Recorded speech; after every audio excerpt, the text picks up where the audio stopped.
So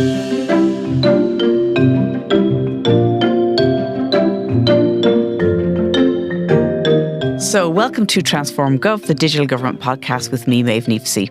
TransformGov is part of the Ireland.ie Government Awards, and it's brought to you in association with Accenture. In each episode, we explore how digital innovation is transforming the public sector. So today we're joined by Ciara Traynor, who's the Deputy Director and Head of Multimedia and Digital for the Department of Foreign Affairs. And Ciara's team were the winners of the Ireland e-Government Awards, in particular the Promoting Ireland Overseas category. So before joining the DFA, Ciara was the founder and CEO of her own web design agency, but over 12 years ago she became a public servant. So Ciara, welcome to TransformGov. Thanks very much, Maeve. I can't not ask you the question before we start getting into the nitty-gritties of your project to tell us how you made that personal transformation from entrepreneur to working with the DFA. Well, I have come from 20 years of working in the technology, innovation and design sector. And when this opportunity arose, I just thought it was just, a once in a lifetime opportunity. It was for you. That's what you're trying to tell us. That's exactly there. The pattern was there, and I just had to go for it. Was it a big adjustment? Not really, because you're still in essence dealing with the same types of content. You're still, the same types of output. So there wasn't really much difference. Just the people around you, really. Yeah, exactly. Because people always think that the move from the private sector, particularly when you're running your own business, into the public sector can be a really difficult one. But I've interviewed, as you know, quite a lot of people and that have come from the private sector to work in the public sector, and they didn't necessarily find that transition too difficult. No, I didn't find it difficult at all. And especially when I'd been working in the area of project management, because it's just a different type of environment, as I say, but the principles are still the same. Yeah, very true. So what was the big problem you set out to solve with Ireland.ie? So how did where did it come from, the idea of kind of a unified digital hub? Well, it comes from the Global Ireland initiative, Global Ireland 2025. And within that strategy or initiative, it was the intention that we would double Ireland's engagement around the world. And as part of that, we wanted to enhance our digital presence. And so Ireland.ie was seen as a central digital hub for bringing together complex strands of content. And now what we have is Ireland.ie, which hosts 100 microsites, and it covers a large area of our work. Our embassies, our consulates from around the world, and then other campaigns and events that we're featuring on Ireland.ie. So it's really was to bring a unified approach to very complicated areas of our work and bring them under one roof. And you mentioned doubling your engagement. Is that what you said? Double our engagement, yeah. Okay, so what does that mean? What's the motive behind that? And when you say engagement, what do you mean? Well, Ireland's presence in the world. So it could be from a diplomatic perspective, our offices around the world, cultural engagement, and then this digital presence as well. And why did you want to double it? What was the kind of goal? Well, the goal was to enhance our reputation in the world, and then bring a uniformity to Ireland's messaging around the world. And as a result of that, we formed this project group. And in 2021, we started to build out Ireland.ie. So in terms of stats, it's been incredible. Because I went through, your entry for the category again. 5.2 million users, 26 million page views. So why do you think it's become so successful? What's the secret formula? And I can update on those figures. We're now at 40 million page views. Wow. And little over 8 million users to the site over the last 12 months. Wow. Envious numbers. Yeah, there's a broad spectrum of content that resides on Ireland.ie, and it includes citizen services, so we have passport content and travel content. But it's not only that, it's Ireland as a place to live, work, invest, do business with, study. And then, as I was saying earlier on, broad areas of our work. St. Patrick's Day, St. Bridget's Day around the world. Ireland at Expo 2025, Ireland at the Olympics, the Paralympics. Our presence in countries abroad, and in particular where we have narratives and features that highlight the work in those countries. Because you actually mentioned something we were preparing for today. Yeah. You mentioned that you were kind of telling the story of how Irish businesses or Irish people are living in different countries across the world. Is that slightly different to what you would have done before? Insofar as... So, for example, let's say that there's an Irish company that's set up in San Francisco, and you will talk about what they're doing there and how they're involved in that community. It's a broad mixture of content. So it really harnesses itself on 4 main themes, and they are life and culture, nature and sustainability, creativity and innovation, and then we have global citizenship. Okay. And so when we are talking about our bilateral relationship between Ireland and a country, we kind of look to those themes, and then we look to see what stories and narratives we can generate and link to those themes. And so really it's almost like a news story, you know. We would link in with the office in the country, so whether it's an embassy or a consulate, and then we would work with the colleagues there, and link in with them, and they would put us in touch then with a broad range of people who have Irish connections. Through the power of cloud, data and AI, Accenture is helping the public sector by blending human ingenuity, technology and a delivery-focused culture to turn their ambitions into action. Be ready for any challenge by adopting a continuous reinvention mindset to deliver human-centric services that adapt and grow with your needs. Contact the team at Accenture to find out more. And I mean, in terms of, the fragmented landscape that was there before Ireland.ie, the digital landscape, what did that look like? Talk us through what you had before and then how you kind of unified that within the hub. Well, back in 2017, 2018, the government made a decision to bring all departmental websites under one roof, and that was under gov.ie. Okay. And so what we wanted to do is to have another platform that spoke to our international audience. And this is where Ireland.ie, say it's set out in the Global Ireland initiative as being the central hub. And it's an all of government portal, if you like. And within that, then you bring a cohesiveness then to the messaging.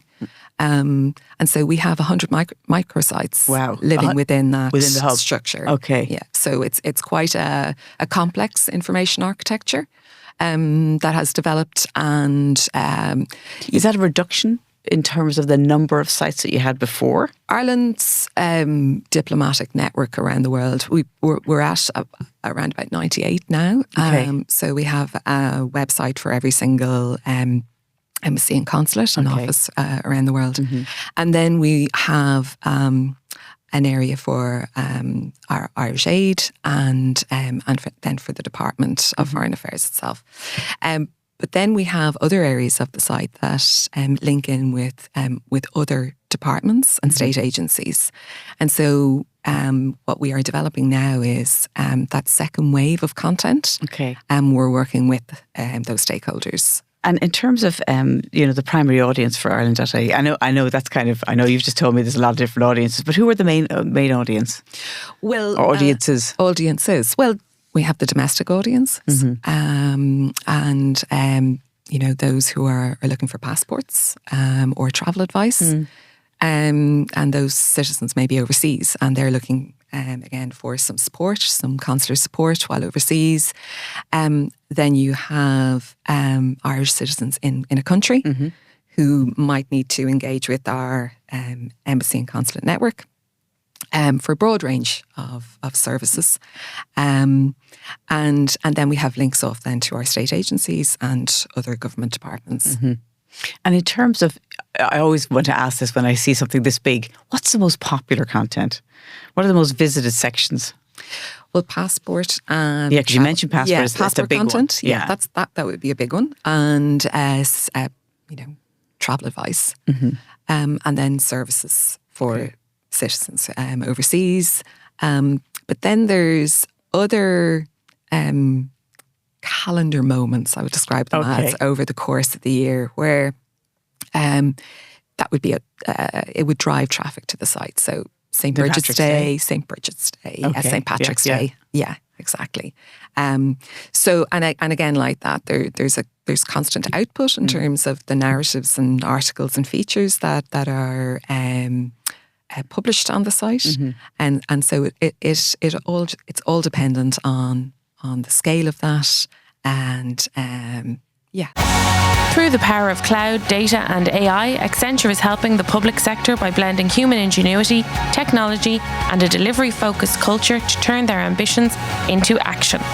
Be ready for any challenge by adopting a continuous reinvention mindset to deliver human-centric services that adapt and grow with your needs. Contact the team at Accenture to find out more. There's a lot of collaboration that went on, I think, if I remember our early conversations. So, there was. Who were the other stakeholders and the collaborators? So it started off with internal units, business units within the department, and we partnered then with the Office of the Government Chief Information Officer, the OGCIO. Department of the Taoiseach was also involved in the initial phases. Yeah. We formed a project board with representatives, and we then engaged with our embassy and our consulate network. So we're talking around about 110 plus stakeholders. Wow. And we engaged with those colleagues over the course of 3+ years. That's a lot of people and a lot of stakeholders to manage. You must be a very good project manager. So any tips for anybody who's kind of looking at something of a similar scale that you kind of learnt along the way? You said, okay, if that worked, or I wouldn't do that again. Yeah. I mean, there was a lot of learning. And for a project of that scale, really risk management is top of the list there, and communications, constant communication. And when you say risk management, give me a scenario. Just, you're dealing with complex amounts of content. Your information architecture needs to be rock solid, because you're dealing with such an amount of microsites living within an infrastructure. So your URL structures, your content strategy, your users, your audiences, that all has to be considered from the start. So there's a lot of planning went into that. It's like a big octopus, I'm guessing. And I presume there's some content that will be relevant to numerous different audiences on different sites, and then some that no, not at all. It's only this mapping all of that out. Exactly. And we try to stick with the one data source rule, so if content is for 100 microsites, it should be stored exactly once, if you like. And then deployed in lots of different locations, rather than having to update it 100 times. So there was a lot of planning around our content and our architecture. And so that was key in order to get this project over the line. It was a big part of the goals, and I can understand the goals in terms of, we want to represent Ireland effectively, properly overseas, and also make sure people can find the information they want. But was there a piece of it also being about trying to make it easier to manage all of that content from the back end? From the back end. It was very important. So the back end, the development of the back end was as important as the development of the front end. We have almost 400 users of our content management system, publishing out content across multiple time zones. And so it was very important that was easy, user-friendly. But then on the front end, we mapped content from our DFA.ie website and our Irish.ie website over to the Ireland.ie site. So thousands of pieces of content were migrated. It was almost like stitching. Yes.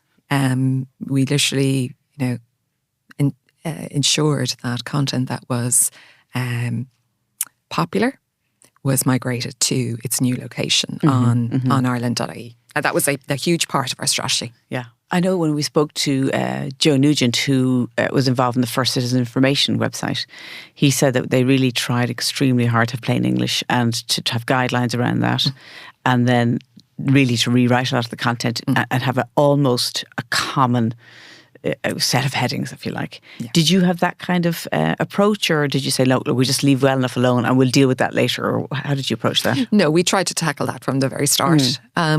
So we consulted with our stakeholders, and where there was similarity in terms of navigation, that was duplicated across the board. So for our embassies and consulates.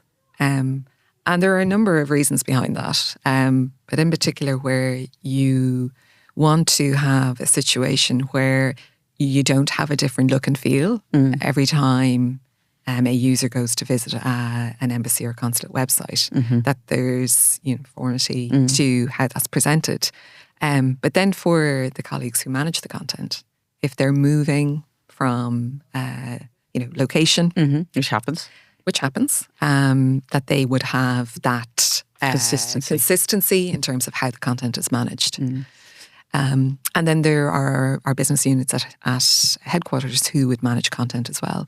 And then our missions would link in to that content, our embassies and our consulates. Okay. So quite a complex structure. And then the very final part of it really was putting together the homepage, because then we knew what our information architecture was going to be like. A nightmare. Everybody goes, where's my piece on the homepage? We're the most important department. Yeah. Well, the reality of it is there are different ways that people engage with the content. And typically that's through search engines. So search engine optimization was a large part of the plan, and continues to be.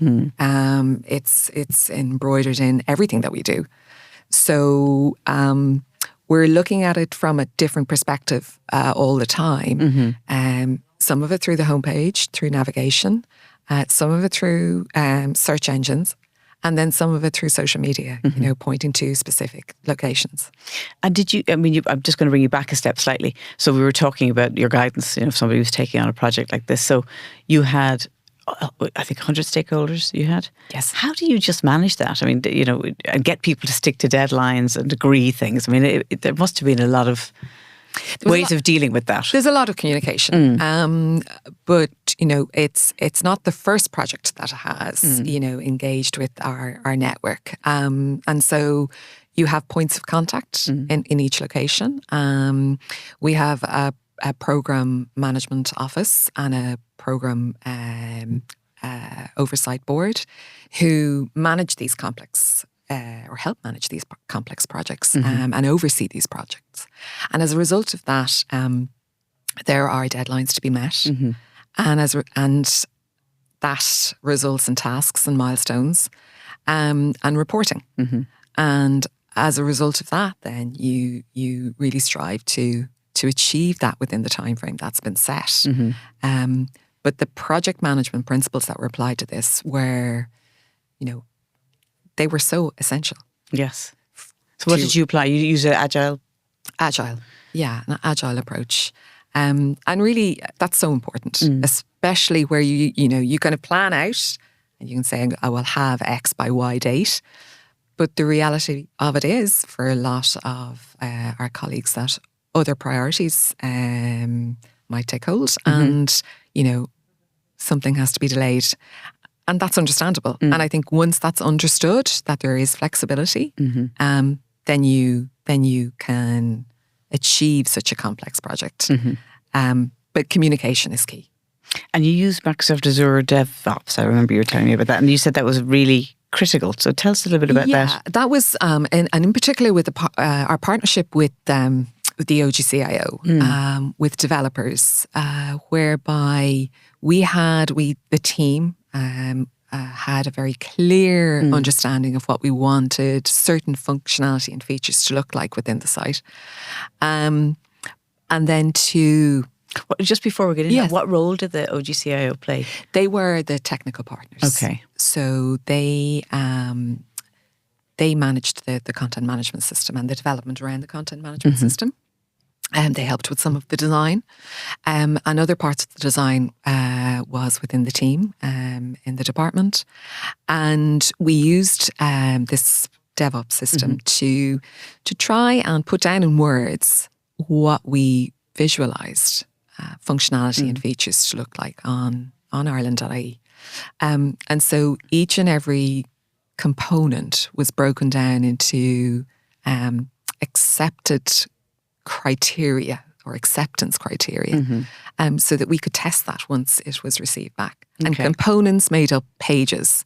And so sometimes you had a number of components that were used across multiple types of pages. So give us an example of a component. A component would be, let's say, an image gallery. Okay. Or if it was that you wanted to present a table of contents for services, and you wanted to set that out in a very structured way, that all required someone sitting down and writing that into a plan, into a ticketing system, and setting out as a user what steps would I follow to ensure that I was able to carry out that task, and then did it meet that criteria as such. Okay. And in terms of the platform, you've got so many different users. I'm just thinking you've got tourism, trade, culture, consular services. So how do you make sure that the navigation, or rather the user experience, is quite seamless? Because that's a big challenge. You have very, very diverse needs coming from different audiences. Yeah. When you look at the site, it's a very streamlined approach to the navigation.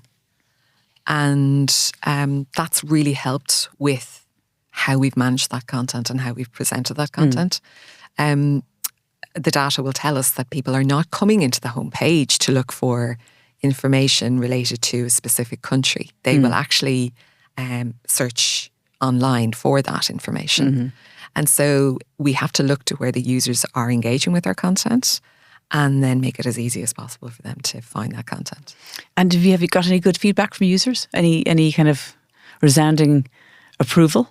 We've got two types of users. So we've got our public users, and what I had said to the team as we were embarking on this, and as we were transitioning over to the new system, if we don't hear from people, we'll take that as some type of measure that people are finding the content. They're finding the content. Yeah. And that went for our internal users as well. And we wanted to try and make it as seamless as possible, so that really it comes down to the fact that content and how people search for content, it is about the quality of the content as opposed to the technical URL structure of the content and how people will engage with that content.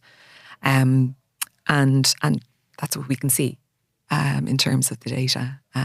We can see that people are engaging with the content, and that the numbers have remained the same. And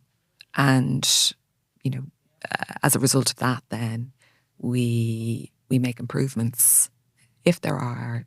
So you use the analytics that you're getting from the site to make improvements? Do you have some sort of loop? We would, to a certain degree, but yourself, user will have to accept cookies in order for us to track content as such. But it's not even tracking. It's more the numbers or what content is popular. Okay, yes. That's really that's the only reason that we would look at the analytics. Maybe where in the world people are coming and visiting the site from. But we know that there are certain areas of the site that are very popular, just in particular around citizen services. But this is just, it's reinforcing trends that we've already seen or we know about. And if you were giving advice to the overall project lead that you were, right, and say they were going for a similar project in terms of its scale, what learnings would you? I know we talked about some of them around, organisation and program management, but there are other things that you didn't know beforehand that you learned through the scale of this and the diversity of all the different stakeholders? Yeah, I mean, it's so important that you break down the ask into milestones. And obviously you need the overall goal to be at the forefront of your mind and the ambition for the project. But you've got to break that down into bite-sized chunks, if you like. And you've got to pace yourself because there's a lot to do. Yeah. It's going to be over a long period of time. And the reality of it is that you need to kind of build in more time. There's never enough time. And were you very hard on yourself and realize, look, this is really big in terms of time? Because if you set a deadline and it's not reached, there's a temptation sometimes to say, well, I failed. But did you have any situations like that where you felt, I shouldn't have thought that way? If I was to do it again, I'd think differently. Well, I think one of the things that I did was to manage expectations and to engage with pilot projects within the project. So the creation of the first embassy or consulate website. That was always going to take time. Yeah. But then once you had the model, it was about rolling that out across the board. Okay. So it's to understand the areas that need development so that then you can say, okay, that's worked. And now you can apply that model to other types of content across the board. But yeah, I mean, there were a lot of learnings along the way. And I think they need to link with you on LinkedIn and connect with you. And then if they're heading into something similar, they can get your advice. Yeah, absolutely. Well, look, is there anything you'd like to share before we round up? Because you believe it or not, we've come to the end of the podcast, which is hard to believe. But anything else that you'd like to kind of offer as tips or guidance for somebody else? What I would say is building a strong team around you is so important. It's key, really. And ensuring that more than one person knows how to do all the tasks. Yes, yes. You don't want a bottleneck. You don't want a bottleneck to develop there. So, they would be key takeaways, but communication is just so important. The hardest part. It is the hardest part, but it is just invaluable. Well, look, it's clear, Ciara, that you and your team deserve to win your award, and we look forward to hearing about the future developments for Ireland.ie. But for now, Ciara, thank you so much, Ciara Traynor, for joining us on TransformGov. Thanks very much, Maeve. Good. And I just want to thank the studio. So finally, thank you to the studio manager, Peter Rice, video editor, Neil Horner, sound engineer and videographer, Lee Brennan, and finally, thank you to South Dublin Podcast Studios. Thank you.